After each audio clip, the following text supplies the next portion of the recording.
Hello everyone, welcome back to my channel. So অনেক দিন পর আজকে একটা লং ব্লগ নিয়ে চলে এসেছি তোমাদের সাথে গল্প করতে। তো চলো, সেদিন ছিল 5 ডিসেম্বর 2025। তো আমার ছিল বিয়ে বাড়ি। তো এখানেই আমি জ্বর এসেছিলো আমার খুব, তো আমি জ্বর নিয়ে এখানে রেডি হতে বসে গেছিলাম। তো বিয়ে বাড়ি খুব লাকিলি আমি পেয়েছিলাম। তো যেহেতু লাকিলি পেয়েছিলাম, তো আমার এসেছিলো প্রচণ্ড জ্বর, আর আমি প্যারাসিটামল খেয়ে তাও অনেক কষ্ট করেই গেছি। আর এটা কিন্তু আমার বাড়ির কাছে একদমই ছিল না বিয়ে বাড়িটা। তো এখানে অনেক কষ্ট করেই রেডি হচ্ছিলাম। জানি আমার ফেস দেখে অতটা বোঝা যাচ্ছে না, বাট আমার সাংঘাতিক জ্বর এসেছিল। তো এখনও ঠান্ডাটা লেগে আছে, এতদিন হয়ে গেল, তাই এত লেট হয়ে গেল ভিডিওটা পোস্ট করতে। তো এখানে আমি জুয়েলারিগুলো অলমোস্ট পরা হয়ে গেছে। তো আমাদের বিয়েবাড়ি ছিল হচ্ছে ইছাপুরে। তো চাকদা থেকে ইছাপুরে চলে গেছিলাম ট্রেনে করে। তো আমার মা বাবা আর আমার তিনজনেরই ইনভিটেশন ছিল। তো এখানে আমি অলমোস্ট রেডি হয়ে চলে গেছিলাম। এটাই হচ্ছিল আমাদের ভেন্যু। ইছাপুর স্টেশন থেকে অনেকটা হেঁটেই যেতে হয়েছিল। তো এখানে চলো, এখানে ফার্স্টে আমরা চাকদা স্টেশনে বসেছিলাম। আর আমার ইয়াররিংসটা এত ভারী ছিল যে আমি অলমোস্ট ওটাকে খুলে রেখে দিয়েছিলাম। তো পরে পরে নিয়েছিলাম। তো এখানে আমি অলরেডি ট্রেনের মধ্যে দিলকুশ খাওয়া শুরু করে দিয়েছিলাম, অ্যাজ আমার খুব খিদে পাচ্ছিলো।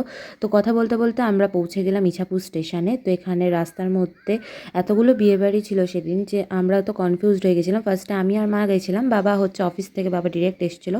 তো এখানে চলো, এসে গেছি আমাদের বিয়ে বাড়িতে, যেখানে আমাদের ইনভিটেশনটা ছিল। তো ইনভিটেশনটা করেছিল হচ্ছে আমার বাবার অফিসের কলিগের বোনের বিয়ে ছিল। তো সেই দাদাটাই ইনভাইট করেছিল আমাদের তিনজনকে। তো এখানে আমরা চলে গেছিলাম একদম সন্ধ্যে 6:30 কি 7টার দিকে। তো এসেই স্টার্টারের দিকে চলে গেছিলাম। স্টার্টারে অনেক কিছুই ছিল, কাবাব ছিল, ফিশ বল ছিল, আর হচ্ছে বেবি কর্ন ছিল।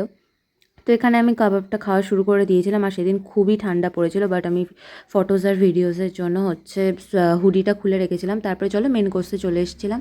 তো এখানে আমি খেয়ে নিয়েছিলাম হচ্ছে বাসন্তী পোলাও আর মাটন কষা, যেটা দারুণ খেতে ছিল। বাট আমার যেহেতু জ্বর এসেছিল, আমি অতটা টেস্ট বুঝতে পারছিলাম না। তো এখানে খাবার দাবার হজম টজম করার জন্য এখানে আমি একটা ওই গ্রিন অ্যাপেল নিয়ে নিয়েছিলাম। তো এখানে হচ্ছে আমি কিছু ফটোজ আর ভিডিওস ক্লিক করে নিলাম। আর খুবই ঠান্ডা লাগছিল, বাট কি করা যাবে, ফটোজের জন্য তো এটুকু করতেই হবে। চলো কী কী খেয়েছি তোমাদের সাথে শেয়ার করি।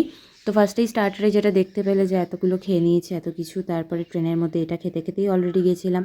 তো চলো, আমি জানি না কি হয়েছে, এই ভিডিওটা এক জিনিসই দুবার করে রিপিট হচ্ছে। তারপরে চলো কাবাবটা খেয়ে নিয়েছিলাম, যেটা আমার খুবই ঝাল লেগেছিলো। তারপরে যেহেতু আমার জ্বর ছিল, তো আমি স্টলে দেখতে পেয়ে গেছিলাম কফি, আর কফিটা দারুণ খেতে ছিল। তো আমি একটা কফি খেয়ে হয়নি, আমি দুটো কফি খেয়েছি, মানে 2 কাপ কফি খেয়েছি।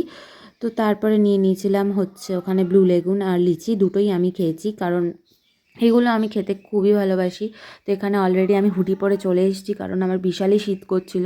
আর আমার মনে হয় চোখ মুখটা খুবই বসে বসে গেছিলো, যে তাই জন্য। আর চলো, এখানে মেন কোর্সে খেয়েছিলাম কুলচা, তারপরে ছানা না, সরি, ছোলা, তারপরে এগুলো ছিল। তো ওখানে একটা ফিশের আইটেমও ছিল, যেটার নামটা ভুলে গেছি। তো এখানে নিয়ে নিয়েছিলাম হচ্ছে বাসন্তী পোলাও আর হচ্ছে মাটন কষা। তো তারপর এখানে 2 রকমের মিষ্টি ছিল, একটা সন্দেশ। এই ছিল আমাদের এই বছরের শেষ বিয়েবাড়ি। সো ভিডিওটা কেমন লাগলো অবশ্যই কমেন্ট করে জানিও। Please like, share and subscribe.